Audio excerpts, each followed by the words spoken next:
مہوش مسعود راولپنڈی سے پوچھتی ہیں ناخن کتنے بڑھا سکتے ہیں؟ مجھے ایک عالمہ نے کہا ہے کہ آپ جتنے لمبے چاہے ناخن بڑھا سکتی ہیں اور اس پر پالش بھی لگا سکتی ہیں، مگر شرط یہ ہے کہ آپ وضو اور غسل میں ناخنوں کے اندر پانی پہنچا سکیں۔ کیا یہ بات صحیح ہے؟ بالکل بھی صحیح نہیں ہے۔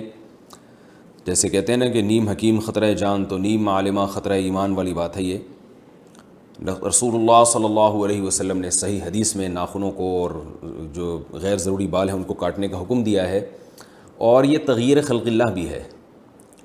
قرآن مجید میں اللہ تعالیٰ کا حکم ہے، اللہ تعالیٰ کا ارشاد ہے کہ شیطان نے قسم اٹھائی تھی اللہ کے سامنے کہ اے اللہ کہ میں ان کو تیری تخلیق سے دور کر دوں گا، فَلَا يُغَيِّرُنَّ خَلْقَ اللَّهِ، یہ تیری بنائی ہوئی تخلیق کو تبدیل کریں گے۔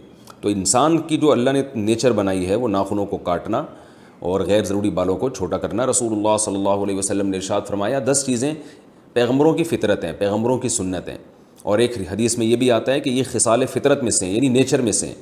تو یہ انسان کی نیچر اللہ نے بنائی ہے۔ ان 10 چیزوں میں آپ صلی اللہ علیہ وسلم نے داڑھی بڑھانے کو، مونچھیں گھٹانے کو، اور بغلوں کے بال نوچنے کو، اور زیر ناف بال صاف کرنے کو، اور اسی طرح آپ صلی اللہ علیہ وسلم نے ناخنوں کے کاٹنے کو بھی فطرت قرار دیا۔ تو یہ انسان کی نیچر ہے کہ وہ ناخن نہیں بڑھاتا، اور ورنہ یہ درندگی ہے۔ تو آپ پر فرض ہے، لازم ہے کہ آپ ناخنوں کو چھوٹا رکھیں۔ یہ جو آج کل خواتین میں ناخن بڑھانے کا فیشن چل پڑا، یہ بالکل حرام ہے، ناجائز ہے۔ ہاں، اگر آپ کے ناخن بڑے ہیں تو ایک الگ گناہ ہے، اور اگر اس میں نیل پالش لگائی جا رہی ہے جس سے پانی ناخنوں میں نہیں جا رہا تو ایک الگ گناہ ہے۔ تو نیل پالش کے علاوہ کوئی اور کلر استعمال کیا جا سکتا ہے۔ اور غسل میں بھی بعض دفعہ فرق پڑ جاتا ہے، ناخن بڑے ہوتے ہیں اس میں میل جم جاتا ہے تو پھر غسل نہیں ہوگا۔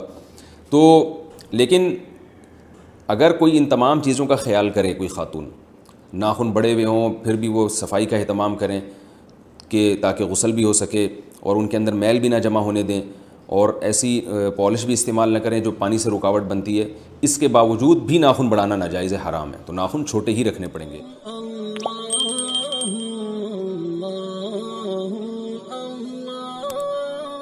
اللہ